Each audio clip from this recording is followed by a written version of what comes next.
தற்போதைய செய்தியை பார்த்துக் கொண்டிருக்கிறோம்.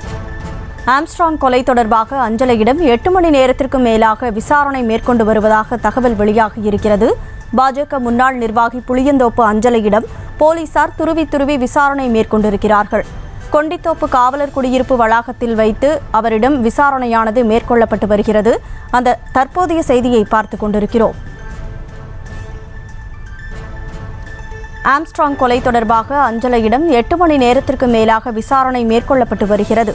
பாஜக முன்னாள் நிர்வாகி புளியந்தோப்பு அஞ்சலையிடம் காவலர்கள் துருவி விசாரணை மேற்கொண்டிருக்கிறார்கள். கொண்டித்தோப்பு காவலர் குடியிருப்பு வளாகத்தில் வைத்து அவரிடம் விசாரணையானது மேற்கொள்ளப்பட்டு வருகிறது. கொலையாளிகளுக்கு பணப்பரிமாற்றம், தங்கும் வசதி செய்து கொடுத்தது குறித்து விசாரிக்கப்பட்டு வருவதாக தகவலானது வெளியாகியிருக்கிறது.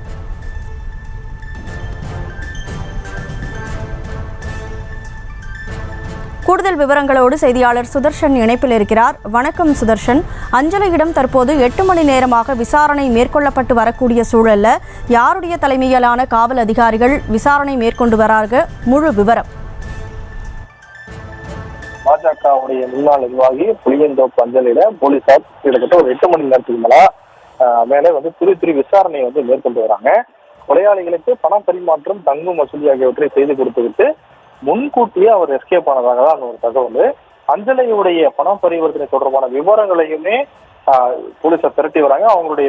அவருடைய வங்கி கணக்கு வைத்து அவருடைய வங்கி கணக்கு ஒரு 2 கணக்கு இருக்கு. அந்த 2 வங்கி கணக்குமே தொடர்ந்து பார்த்துட்டு வராங்க. கொண்டித்தோப்பு காவலர் குடியிருப்பு வளாகத்தில் வைத்து விசாரணை நடத்திய போலீசார் வழக்கு தொடர்பான துப்பு துளக்க வேறொரு இடத்திற்கு அழைத்து சென்றிருக்கிறார்கள்.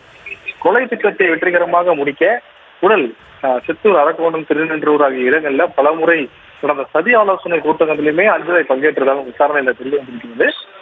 இதுதான் போலீஸுடைய தகவலாகவும் இருக்கிறது. கொலையாளிகள் கைத்தளவுக்காக தனது ஆட்கள் அனுப்பி நேரடியாகவே லிக்விட் கேஷுமே கொடுத்திருக்கிறார். ஆற்காடு சுரேஷ் அவர் சாகும் வரை பவர்ஃபுல் ரவுடியாக வந்ததாகவும் புகழ்ந்து பேசி ஆம்ஸ்ட்ராங் கொலையாளிகளை உற்சாகம் படுத்திருக்கிறார். ஆம்ஸ்ட்ராங் உடைய கதையை வெற்றிகரமாக முடித்தால் சென்னையின் நம்பர் 1 கேங் நாமதான் என்று பொன்னை பாலு தலைவரான கும்பலை உசுப்பேற்றியதும் விசாரணையில தெரிய வந்திருக்கிறது. விவரங்களுக்கு நன்றி சுதர்ஷன். செய்திகளை உடனுக்குடனும் துல்லியமாகவும் தெரிந்து கொள்ள சப்ஸ்கிரைப் பண்ணுங்க.